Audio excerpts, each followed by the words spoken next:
जनाब फ़हीम अख्तर साहब हमारे दरीना दोस्त हैं। हमने इकट्ठे इस्तांबुल में टाइम गुजारा, वहाँ आपसे दोस्ती हुई। और फिर उसके उसके बाद हम इंग्लैंड गए तो आपने बड़ी अच्छी शानदार रिसेप्शन दी मुझे और मेरी फैमिली को, और वो बड़ा फेमस गार्डन है उसमें लेके गए। वो मेरे लिए हमेशा यादगार रहेगा। और आपकी फ़हीम अख्तर साहब, आपकी हैसियत जो है वो एक राइटर की है, एक अफसाना निगार की है। लेकिन इसके साथ साथ आप अपने कौमी और अदबी इल्मी मौज़ूआत पर भी काफ़ी माशाल्लाह खामा फरसाई फरमाते हैं, लिखते रहते हैं। मुख्तलिफ जगहों पे मैं आपकी तहरीरें देखता हूँ। तो मेरी ये तमन्ना थी कि मैं फ़हीम साहब से शख्सियत को सामने रखते हुए गुफ्तगू करूँ। तो मैं आपका बड़ा थैंकफुल हूँ, आपने टाइम दिया। तो फ़हीम साहब, सबसे पहले तो ये मेरे लिए दिलचस्पी की बात है कि आपका ताल्लुक कलकत्ता से है। और आपने मुझे तब जब आपने बताया था तो मैं वो शेर भी आपने मुझे लिख के दिया था, कलकत्ते का जो जिक्र किया तूने हमनशीं, एक तीर मेरे सीने में मारा कि हाय हाय। सबसे पहले तो अफजाल रेहान साहब, मैं आपका तहे दिल से शुक्रगुजार हूँ कि आपने इस नाचीज को अपने प्रोग्राम का हिस्सा बनाया। और ये बड़ी एजाज की बात है मेरे लिए, चूंकि हम तो छोटे मोटे लिखने पढ़ने वाले लोग हैं, और हमारी हौसला अफजाई जो है वो आप जैसे लोग जब करते हैं, ईमानदारी से करते हैं, तो बड़ी खुशी होती है। आपने जिक्र किया, सबसे पहले तो हमारी मुलाकात 100 साला जश्न हुई थी उर्दू डिपार्ट की इस्तांबुल में। वहीं आपसे मिला मैं, काफ़ी बातचीत हुई, फिर आपने हमसे रब्ता रखा। ये अल्लाह का शुक्र अदा करता हूँ मैं। फहीम साहब, ये हाँ सुनना चाहूंगा, ये कलकत्ते से लंदन का सफर कैसे हो गया? वैसे आऊंगा तो असल मौजू पे अभी आ जाता हूँ, या जिमनन ये थोड़ा ये तजस्सुस है कि जरा सुनूं आपकी जुबानी। कलकत्ते से लंदन रोजगार के बहाने आना पड़ा। फिर यहाँ काम करते करते 30 साल का अरसा गुजर गया। अब हम यहाँ ज्यादा रह चुके हैं। कलकत्ते में हमारी उम्र 26 साल है, यहाँ 30 साल। इस तरह से हमारी उम्र जो है उसका आप अंदाजा लगा सकते हैं। यहाँ एक अस्पताल में मैं नौकरी करता हूँ। यहीं की हुकूमत ने हमें पैसे दे करके डिग्री दिलाई थी सोशल वर्क में, और इस तरह से एक प्रोफेशनल के तौर पर मैं काम कर रहा हूँ। मैंने हॉस्पिटल देखा है, बल्कि आपके साथ ही तो गया था वहां। बड़ा खूबसूरत, माशाल्लाह, बहुत जबरदस्त है। जी जी। कलकत्ते के बारे में थोड़ी आगाही बख्शें। हमारे लाहौर में लोगों को तजस्सुस होता है, हम कहीं दूर का जिक्र करना हो, फलां बंदा कहाँ गया, वो कलकत्ते गया। जरा थोड़ा कलकत्ते के बारे में थोड़ी मैं चाहूंगा आपकी जुबानी, आपका प्यारा शहर जो है नहीं, कलकत्ता तो दूर नहीं है, बल्कि मेरे लिए तो कलकत्ता मेरे सीने में धड़कता है। और जी। उसकी कई वजूहत हैं। एक वजह तो सबसे अहम ये है कि कलकत्ता अ, हिंदुस्तान के एक ऐसा शहर है, बल्कि दुनिया का एक ऐसा शहर है जहाँ पर सखाफती का एक सखाफत का मुनफरिद जो है ना पहचान है। तमाम मज़ाहब के लोग मिलेंगे, तमाम जुबानें बोली जाती हैं। चूंकि हमारी पैदाइश से लेकर के मेरा 26-27 साल जो वहाँ गुजरा, तो कलकत्ते को हमने बिल्कुल, जैसे लंदन लंदन में मैं रहता हूँ, तमाम लोग एक साथ रहते हैं, तमाम त्योहार मनाए जाते हैं, तमाम लोगों की जो है इंसानी हुकूक जो है, मसले मसाइल हैं, ऐसी बात नहीं। लेकिन कलकत्ते को अंग्रेजों ने एक अरसे तक उसको राजधानी बना के रखा। और वहाँ की इमारतें, वहाँ की सड़कें, वहाँ के ट्रैम, वहाँ के सिस्टम, उसमें ब्रिटिश राज का कहीं ना कहीं जो है ना झलक अब भी दिखता है। और सबसे जैसे वहाँ की न्यू मार्केट जो है, मुझे वहाँ नहीं पता था कि ये दुनिया की पहली सुपर मार्केट जो है वो कलकत्ते में अंग्रेजों ने बनाई। लेकिन जब मैं यहाँ आया तो चैनल 4 ने एक प्रोग्राम दिखाया, तो उसमें वो दिखाया गया कि दुनिया की सबसे पहली सुपर मार्केट जो है वो अंग्रेजों ने न्यू मार्केट कलकत्ते में बनाई। सर स्कॉट हॉग ने बनाया था। तो ये चीजें जब इल्म इनका हुआ, तो हमें लगा कि भाई कलकत्ता जो हम कहते हैं ना कि घर की मुर्गी दाल बराबर, लेकिन वो घर की मुर्गी दाल बराबर नहीं थी। कलकत्ता तो एक ऐसा प्लेटफॉर्म है दुनिया में कि जहाँ से आप लाहौर हो, लंदन हो, वो हर किसी की ख्वाहिश होती है कलकत्ता एक बार जाएं, देखें। अच्छा, हमारे यादों में एक तो ये है कि कलकत्ता की पहली पहचान बिलाशुबा अंग्रेज ही की वो राजधानी बनना था। और मुझे जाती तौर पे उसमें इंटरेस्ट इसलिए हुई कि सर सैयद का, चूंकि मैं हमेशा से बड़ा रहा हूँ चाहने वाला, तो सर सैयद आईने अकबरी जब उन्होंने लिखा तो दिबाचे के लिए आपको मालूम होगी वो सारी दास्तान, उन्होंने मिर्जा गालिब को कहा कि इसका दिबाचा लिखिए। तो उन्होंने आगे से जो लिख के भेजा वो असल में कलकत्ते से जो उनको नॉलेज हुआ था, जो वो गए वहां रहे, जो देखा, तो उन्होंने सर सैयद को समझाया कि तुम किस उलझन में लगे हुए कदामत पसंदी की चीजों में। तो देखो ये जो नई रोशनी आ रही है ना इधर से, कमाल लोग हैं। वो माचिस दिया सलाई तक से लेके उसने सारी चीजें गिनवाई कि देखें क्या चीज है ये गालिब के लिए। ये अमर हैरान कुन था कि किस तरह वो डब्बे से भाग रहे हैं, किस तरह से दरियाओं में कश्तियां जो आई थी जिस तरह, तो वो चप्पू मार मार खपना। तो मॉडर्न वो सारा वो लाइटिंग का सिस्टम देख के तो वो हैरत में डूब गए। तो उन्होंने फिर ऐसा सर सैयद को रागब किया कि सर सैयद फिर ऐसे भी चले कि आज उनकी पहचान ही है कि अंग्रेज के साथ उन्होंने, वो चाहते थे कि अभी काश ये मौका, अभी अंग्रेज हमारी और थोड़ी ट्रेनिंग देते। तो वो इन मानों में देखते रहे। तो मेरी इस लिहाज से भी उनसे वाबस्तगी है। फिर इस लिहाज से भी है कि मदर टेरेसा ने वहाँ जो टाइम गुजारा और जो खिदमत वहाँ सर अंजाम दी, और वो भी बहुत बड़ी बात है। मदर टेरेसा तो ऐसी हस्ती हैं कि मैंने अपने बचपन में अपने सराहने पे उसकी फोटो लगाई हुई थी और नीचे लिखा हुआ था माई मदर। तो वाबस्तगी उनके साथ इतनी रही।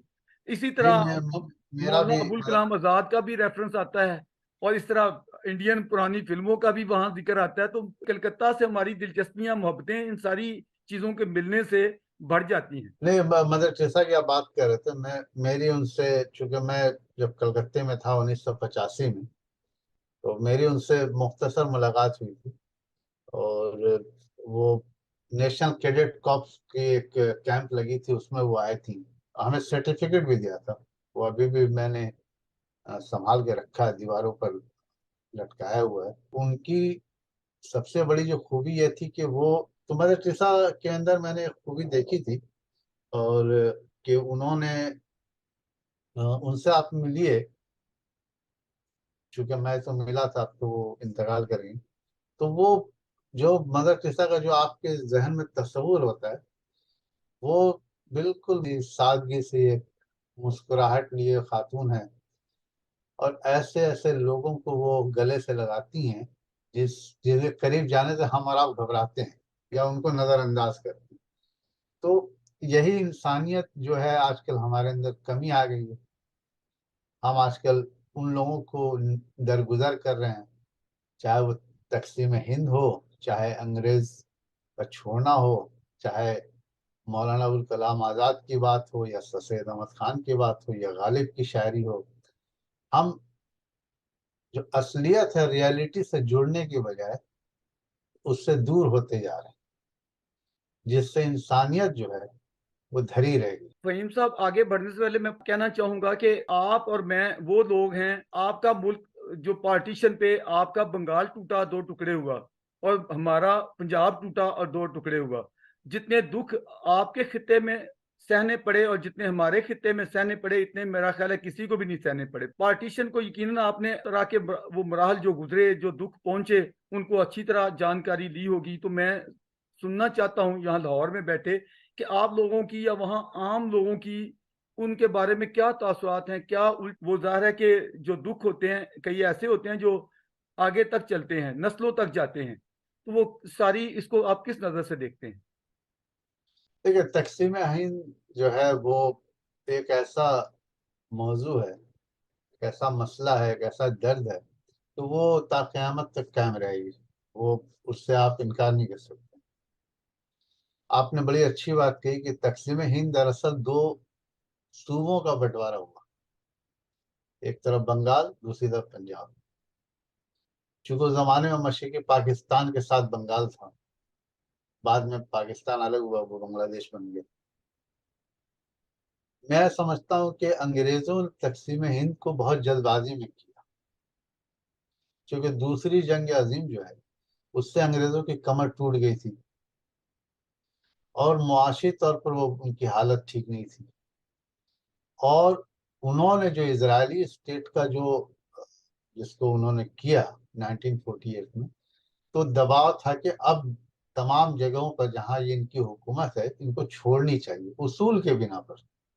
लेकिन उसूल के साथ साथ इनकी जो है कमर भी टूटी हुई थी। इनके लोग नहीं थे, आर्मी इनकी बहुत कमजोर हो गई थी, लोग मारे गए थे दूसरी जंग अज़ीम में, मुआशी हालत बहुत खराब थी।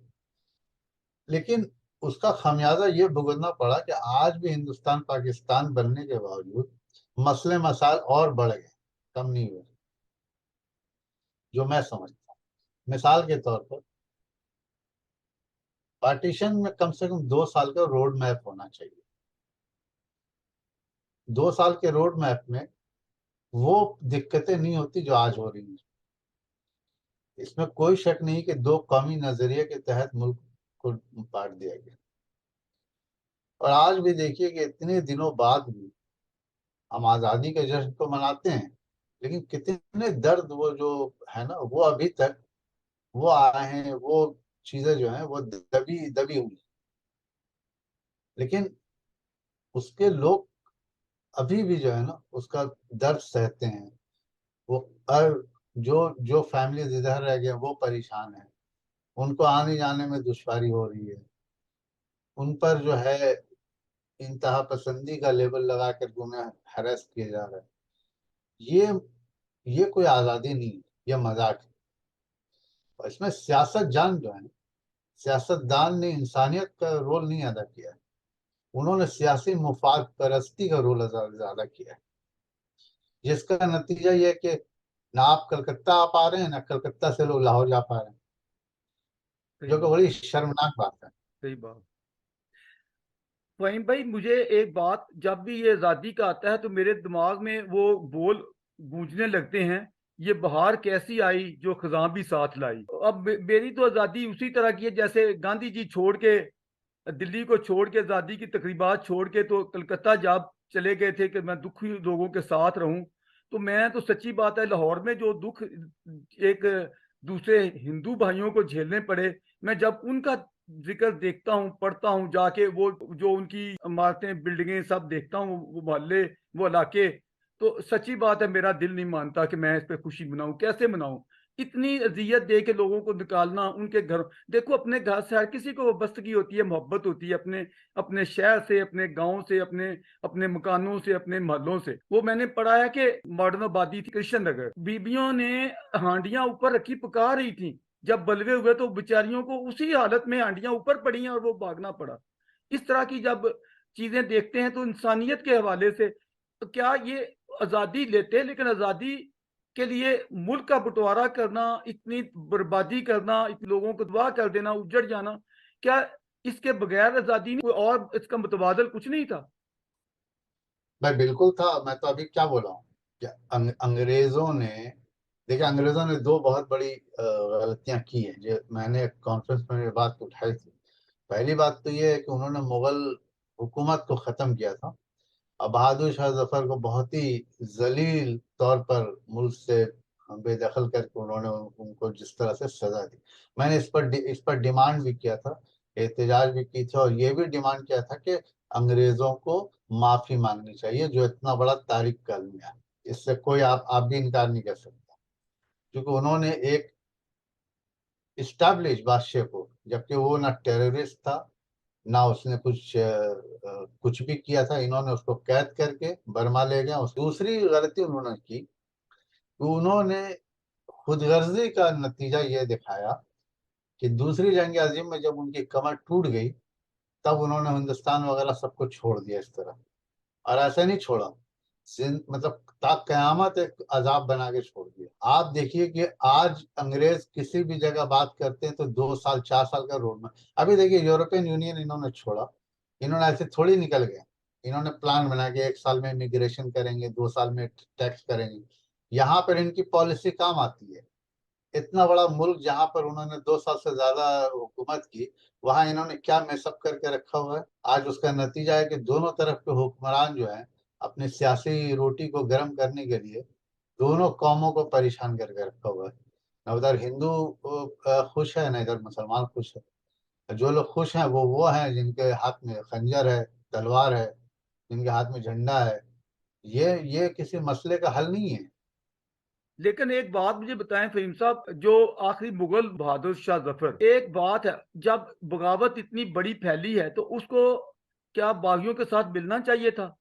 उसकी भी तो नाक अंदेशी थी। ऐन मुमकिन था कि एक अलामती तौर पे बादशाह इंग्लैंड में है, यहाँ भी कायम रह जाती, लेकिन उसने बागियों के साथ मिल के उनकी कबूल कर लिया, उनको, उनकी बगावत को, और उनकी सरपरस्ती एक तरह से की। तो ये चीज़ जो है, ये इस जवाब बख्शती है उसको सुला देने की। आप बागी किसने बनाया, या आपने टेररिस्ट किसको कहा? अगर आप फहीम अख्तर को कहते हैं कि आप बागी हैं, तो ये आपका अपना ओपिनियन है, इसमें कोई ये नहीं है, कोई एविडेंस नहीं है। मैं कह दूं कि अफजल रेहान साहब बागी हैं, तो इसका मतलब ये थोड़ी है कि आप बागी हो जाएंगे। नहीं, जिसमें भाई वायलेंस हुआ, मारे आप गए ये लोग, बताइए, बेगुनाह लोगों को, एक अंग्रेजों चीज को भी आप ये मारा गया। बताइए, आप जमहूरियत की पुष्टपनाही करते हैं पूरी दुनिया में, वो भी जमहूरियत का एक पहलू था। तो उसने कहा कि हम आपकी बात को नहीं मानते, इसका मतलब वो गलत हो गया। आपके खिलाफ कोई बोला तो वो गलत है, और बाकी डेमोक्रेसी के लिए आप जो है पूरी दुनिया में ढोल पीटते हैं, कहते हो। फहीम साहब, मेरी बात सुने, जमहूरियत में मिलिटेंसी नहीं होती। ये नहीं होता कि बेगुनाहों को जाके पकड़ो और कत्ल करना शुरू कर दो। तो ये किसने किया? जिन्होंने बगावत की, हुकूमत के खिलाफ उठे, जो ये उन्होंने नहीं, जो जो जिन्होंने जो एहतजाज नजर किया, आया जिन्होंने, मारते गए। कई अंग्रेज खवातीन को बेवजह पुरअमन लोगों को मारा इन लोगों ने। और आपको ये नहीं पता कि अंग्रेजों ने कितने को मारा? आप हिस्ट्री का दोनों पहलू देखें, तारीख का एक पन्ना ना पढ़ें, नहीं, जब कोई दोनों पहलू पढ़ें। जब कोई इस तरह बेगुनाहों को मारता है, मिलिटेंसी करता है, तो उसको जो भी हुकूमत होगी वो उसको कला कमा करेगी। तारीख बड़ी पड़ी है कि इन्होंने कितने बेगुनाहों को मारा है। क्या जनरल डार ने नहीं मारा आपको जलियांवाला बाग में? वो बात की बात है। मैं पहले नहीं नहीं बात नहीं नहीं, इसको देखिए, कर लेते हैं। बाद में जो कत्ल गैरत गिरी हुई है, उसको वो आप बोलिए वो ठीक है, वो जायज। गलत है। जनरल डायर ने बिल्कुल। किया तो उसको सजा मिलनी चाहिए थी, मिली भी। लेकिन आप बहरहाल, आप आप पहुंच गए किसी के, आपके मुल्क में मैं पहुंच जाऊं हथियार लेकर के और कब्जा कर लूं, और वहां के बादशाहों और वहां के वजीर वजीर को बंद कर दूं, और फिर आप कहते हैं कि वो बागी थे। बागियों को सजा देने के लिए आप अपनी तरफ से दिखा रहे हैं। देखिए, ये इसलिए कर रहे थे देखिए, कि हमारी बहस इसी में रह देखिए, जाएगी। मैं चाहता हूँ आगे बढ़ना, क्योंकि देखें, कम से कम सर सैयद को अगर पढ़ लें, उसने तो इस पे असबाब बगावत हिंद अगर पढ़ी है, तो आपके सामने होना चाहिए सब कुछ। नहीं, देखिए, मैं अपनी बहस रख सकता हूँ। अगर आप उस बहस को नहीं मानते तो ये तो अच्छी बात है, ये जमहूरी निज़ाम है, मत मानिए। लेकिन मैं ये तो नहीं ना कि सफेद खान जो कहा, हाँ वो सही कहा है। नहीं, बिल्कुल नहीं। मैं ये नहीं कह रहा हूँ वो गलत कहा है। मेरा नजरिया ये है कि भाई, आप हुक्मरान हैं, और आप कहते हैं कि वो बगावत कर रहे थे तो उनको कुचलने के लिए हमने बादशाह तक को खत्म कर दिया और लोगों को मार दिया, अब वो जायज है? ये अजीब बात है भाई। अच्छा, बात यह है कि जब एक सदियों से ये एक खिता जो है, इतना जरखेज खिता, तहजीबी गहवारा मैं तो इसको कहता हूँ, जो हिंद का तहजीबी गहवारा है, जिसमें इतनी वैरायटी है, नस्लों की, मजहबों की, जुबानों की, फूलों की तरह। तो इस फूलों जैसे खिते को चीरने के लिए, टुकड़े करने के लिए जो स्कीम बनाई गई थी, उस पर आप क्या कहेंगे? देखिए, हिंदुस्तान, अगर आप तारीखी नुक्ता निगाह से देखें, तो सदियों से तमाम मजाहब के लोग एक साथ रहे, तमाम जुबान के लोग एक साथ रहे। ये मसला शुरू हुआ जब अंग्रेजों ने वहाँ हुकूमत करनी शुरू, क्योंकि अंग्रेजों ने इसको बार बार जो है अपने नजरिए से हिंदुस्तान को बनाने की कोशिश की। पूरी तारीख देख ले, अंग्रेजों से पहले कोई मसला ही नहीं था। इन्होंने कहा कि नहीं भाई, ऐसे बनाओ, ऐसे बनाओ, ऐसे लाओ, और यही तमाम चीजें, हम सर सैयद अहमद खान को बुरा नहीं कह रहे हैं, या मदर टेरेसा या अबुल कलाम को बुरा नहीं कह रहे हैं, लेकिन उनके नजरिए को हम मान लें, ये मैं कैसे कह लूंगा? वो कहते हैं कि अंग्रेज बहुत अच्छे थे। ठीक है, आपको लगता है कि फलाने साहब बहुत अच्छे थे, ये आपका नजरिया है, लेकिन मेरी भी तो बात है ना। आप ये बताइए कि अंग्रेजों ही के टाइम में इतने मसले मसाइल क्यों शुरू हो गए? अफसार साहब, हिंदुस्तान पाकिस्तान में जितने भी सिस्टम है, वो किसके बनाए हुए हैं? अंग्रेजों ने बहुत कुछ दिया इस खिते को, नहीं, सबसे बढ़ हम के। बात ये नहीं कर रहे हैं। देखिए, रेलगाड़ी चलाने से जुबान का मसला हल नहीं होगा, एडमिनिस्ट्रेटिव सिस्टम बनाने से जो वहाँ का करप्शन खत्म नहीं होगा। आज इंडिया पाकिस्तान सबसे ज्यादा करप्ट है। इससे पहले आपको मैं छोटी सी बात बता रहा हूँ, मुझे अपने घर की बात पता है कि लोग रिश्वत लेना देना नहीं जानते थे, आज रिश्वत को लीगलाइज कर दिया, तो अंग्रेजों का सिस्टम था ना। नहीं, इसका ब्लेम देखें, हम इस तरह तो किसी की हर चीज के उठा के रख देंगे। सवाल ये है, मेरी बात सुने, मुगलों के 600 साला दौर को एक साइड पे रख लें, अंग्रेजों का 100 साला रख लें, इतना कुछ दिया। मुगल मुगल उसके मुकाबले में बिल्कुल बेकार नजर आते मैंने हैं। मुगलों की हिमायत नहीं की है। मैं सिर्फ बिल्कुल। ये कहना चाहता हूं कि अंग्रेजों की जो ब्लेसिंग है, जो उनके आने से जो उस खित्ते को तो ये तरक्की तो हुई, आप मानते हैं ना, मैं और क्यों मानूं? डेमोक्रेसी की तरफ उन्होंने ही रागब किया, वरना यहाँ कहाँ डेमोक्रेसी का कोई आज कंसेप्ट है। आज डेमोक्रेसी की क्या हालत है हिंदुस्तान पाकिस्तान में? नहीं ना, लोगों ने उसको देखें, अगर डेमोक्रेसी पे चलते, आजाद होने देते, मुल्क इकट्ठे डेमोक्रेसी की बुनियाद पे होता, ये बंटवारा ये इस तरह के चक्रों में ना डाला जाता, तो ये सारे मुसायब, ये सारे दुख जिनका आप हाँ, इजहार तो कर फिर रहे बात तो घूम फिर के उन्हीं पर जाती है ना। ये सब किसने किया? उनको अगर जमहूरियत का ये पता था कि ये बंदरबाट होगा, आज आज हिंदुस्तान पाकिस्तान में जमहूरियत नहीं है, तानाशाही है सब। आपके खिलाफ कोई बोलता है वो तकलीफ में चला जाता है। ये कौन सी आजादी मिली हिंदुस्तान को, पाकिस्तान को? हैं। फहीम साहब, हमारा कंसेप्ट तो ये है कि बल्कि सर सैयद भी चाहते थे कि अभी अंग्रेज रहते ना जाते, अभी इन लोगों की, हमारे लोगों की ज्यादा से ज्यादा ट्रेनिंग हो जाती, और उसके साथ कोई सदी और भी गुजर जाती तो कोई फर्क नहीं पड़ना था। कम से कम ये हमारा कंट्री यकमुश्त रहता। इसमें जो मसाइल पैदा बाद में हुए, जो तबाहियां फिरी हैं, जिनकी नफरतों में हम जल बुन रहे हैं, तो ये सारे मामलात ना होते। आस्ता आस्ता एक तदरीज के साथ वो सारा सारा सिस्टम डेवलप होता, लोग जमहूरियत के लिए जहनी फिक्री अमली तौर पे तैयार होते, उसके बाद अच्छे तरीके स्मूथ वे से वो सारी जो ट्रांजैक्शन होती। और इससे सबसे बड़ा फायदा होता है कि अफजल खान साहब को जो है वायसराय बना दिया जाता लाहौर का, अगर अंग्रेज नहीं गए होते।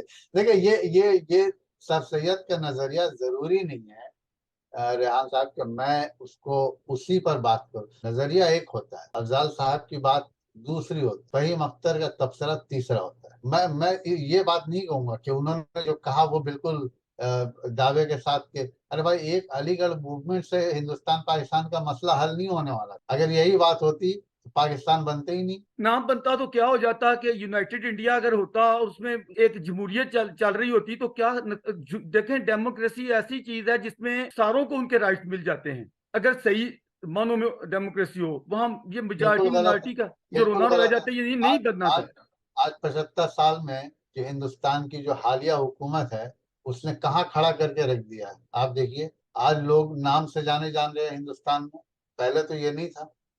आज अगर आपका नाम अफजल रेहान है, तो ना आपको कोई कोई जमहूरी राइट मिलेगी, ना आपको नौकरी मिलेगी, ना आपको, बल्कि आपको फिरका परस्ती का लेबल लगा करके आपको गोली मार दी जा रही है।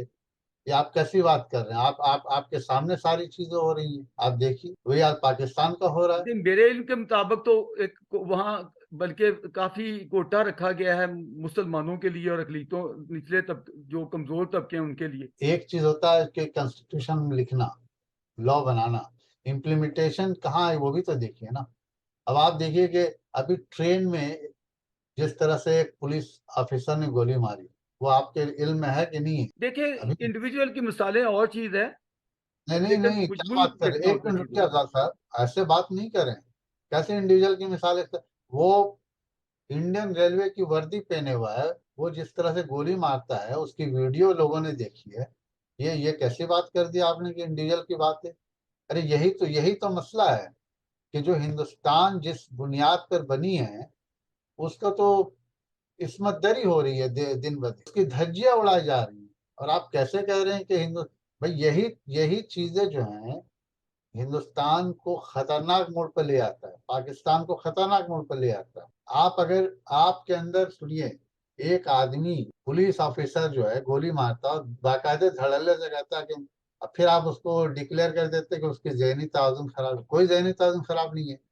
आपने मुल्क को इस कदर फिरका परस्ती में ढकेल दिया है कि हर आदमी आपको हमको नाम से जानना चाहता है, इंसानियत के नाते नहीं जानना चाहता। अच्छा, क्या आप ये नहीं समझते कि फिरका प्रस्ती की जो सियासत है, मजहब के नाम पे बंटवारा करवाना और टू नेशन थ्योरी पेश करना, इसका आगाज तो वहीं से हुआ था। नहीं, इसका आगाज जो है इसलिए हुआ था कि जब दोनों तरफ में कुछ लोग इस तरह के बातें करने लगे कि ये हिंदू है, ये मुस्लिम है, ये मुस्लिम है, ये सिख है, ये सिख है, ये पंजाबी हैं, बिहारी हैं, इसलिए पनपने दी गई कि आपका अपना फायदा था, मुफाद परस्ती थी, सियासी फायदा था। और वो तहरीक धीरे धीरे बढ़ते बढ़ते जो है, आज आज जिस दोराहे पर हम लोग आके खड़े हुए हैं, मुझे तो नहीं लगता कोई हल है इसका, बल्कि अच्छा अब तो हालात बदतर हो गए हैं।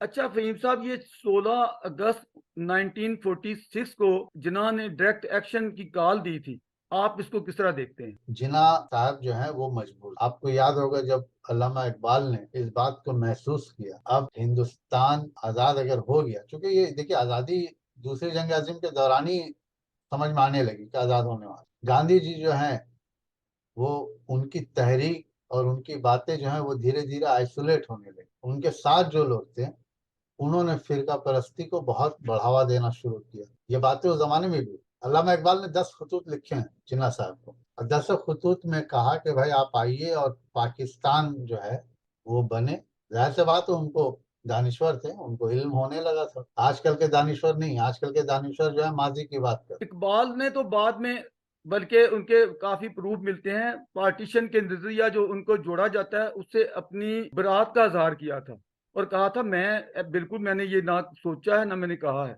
भाई इकबाल साहब के खतूत जो हैं जिन्ना को, वो पढ़िए ना आप, मैंने हम क्या सारे माने। पढ़े हैं, आशिक हुसैन बटालवी ने तो सारे खतूत तकरीबन अपने वो वो उस दिए हैं। खतूत में उन्होंने इशारा वो दिया है ना भाई। वो सिर्फ ये उसमें ये नहीं दिखता, उसमें तो ये दिखता है कि वो चाहते थे कि जो मुस्लिम लीग है ये एलीट क्लास की ना हो, ये आम आवाम के मसाइल को ले, उसमें वो इशू नहीं है। बल्कि वो, आपको मालूम है जो लीग थी ये बेसिकली नवाबों की पार्टी थी, आपके ढाका में ही इसकी बुनियाद रखी गई थी, और नवाब सलीमुल्लाह और ये अवाम की तो पार्टी थी नहीं। तो ये तो बाद में इसको जो भी भाई हुआ बाद ढाका, में किया गया। ढाका को पाकिस्तानी माना जाता था ना, अब बांग्लादेश हुआ ना। आप जिस वक्त की बात कर रहे हैं उस वक्त मुस्लिम लीग जो है वो हिंदुस्तान में, केरला में भी मकबूल थी, एक जमाने तक मकबूल रही, साउथ में मद्रास में भी मकबूल थी, कलकत्ते में भी मकबूल थी, नहीं बिहार लेकिन में भी फहीम उसका साहब ये नाम। अवामी जमात तो नहीं रही। नहीं, अवामी खिदमत कैसे रहेगी जब नजरिया आप हाईजैक कर लेंगे, कैसे रहेगी भाई? यही तो मैं आपको बता रहा हूँ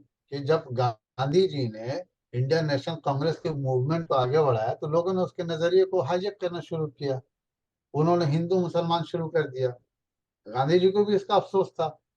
अब जाहिर सी बात है कि गांधी जी इतने दुखी थे, वो कलकत्ता जो गए थे भूख हड़ताल करने, वो इसी एहतजाज के लिए गए थे कि हिंदू मुस्लिम झगड़ा बंद होना चाहिए। लेकिन एक गांधी जो है वो अकेला क्या करेगा? वहां नहीं तो हजारों नाथूराम गोडसे जैसे लोग पैदा होने लगे थे। नहीं, वो गौरसे जैसे लोग बाद में हुए, असल रद्द अमल में हुए, नहीं नहीं, असल कोई बात में एक्शन को नहीं हुए। देखना है पहले। मैंने बाद अभी नहीं नहीं, एक मिनट अफजल साहब, इसको करेक्शन कीजिए। कोई बाद में नहीं हुए। नाथूराम गोडसे जैसे लोग बढ़ने लगे थे 1948 में, जब उन्होंने गांधी को मारा तब वो सेलिब्रिटी बन गए, नहीं और जिन आज लोग, सेलिब्रिटी बनकर के हिंदुस्तान में। देखिए फहीम साहब हमें इंसाफ करना चाहिए। जो जब डायरेक्ट एक्शन की कॉल दी जाती है और उसमें उनको हिंदुओं की प्रॉपर्टी पे हमले होते हैं, उनके घरों पे होते हैं, लूटा जाता है, आग लगाई जाती है, मेन तो सबसे बड़ी चिंगा वो एक लावा तो वहां भड़का है। ये लुटेरे का कोई मजहब नहीं होता है, ना उसका कोई कौम से ताल्लुक होता है। लुटेरा लुटेरा होता है।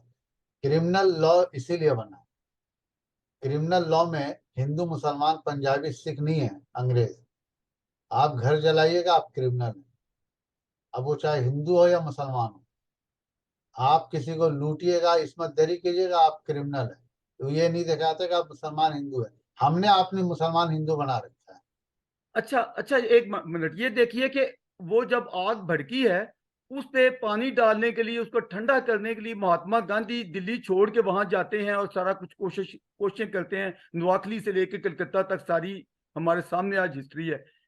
इधर दूसरी तरफ आप देखें, जो बर्बादी हुई है ये शुरू होते हैं इधर पिंडी से, बलवे शुरू हुए हैं, बल्कि ये तो बहुत कोई 1926 में ही हिंदुओं की और सिखों के गुरुद्वारों को और मंदिरों को आग लगाई गई और मारा पीटा गया जो हुआ। मुझे बताएं, ये मुस्लिम क्यादत जिन्होंने टू नेशन थ्योरी वाले, कोई एक जगह मुझे नहीं मिले कि उन्होंने कभी जाके वहां पानी छिड़का हो या उस लावे को भड़काने में कम करने के लिए, बल्कि बिलवास्ता ऐसे दिखता है कि वो लावे को भड़काने के लिए और फूंके मार रहे हैं। तो भाई आपको जवाब मिल गया ना। जब सियासी मकासद के लिए वो काम करेंगे तो वो क्यों जाएंगे वो सब करने के लिए? उससे तो उनको फायदा हो रहा है। यही तो मैं आपको बार बार कह रहा हूँ कि क्रिमिनल क्रिमिनल होता है।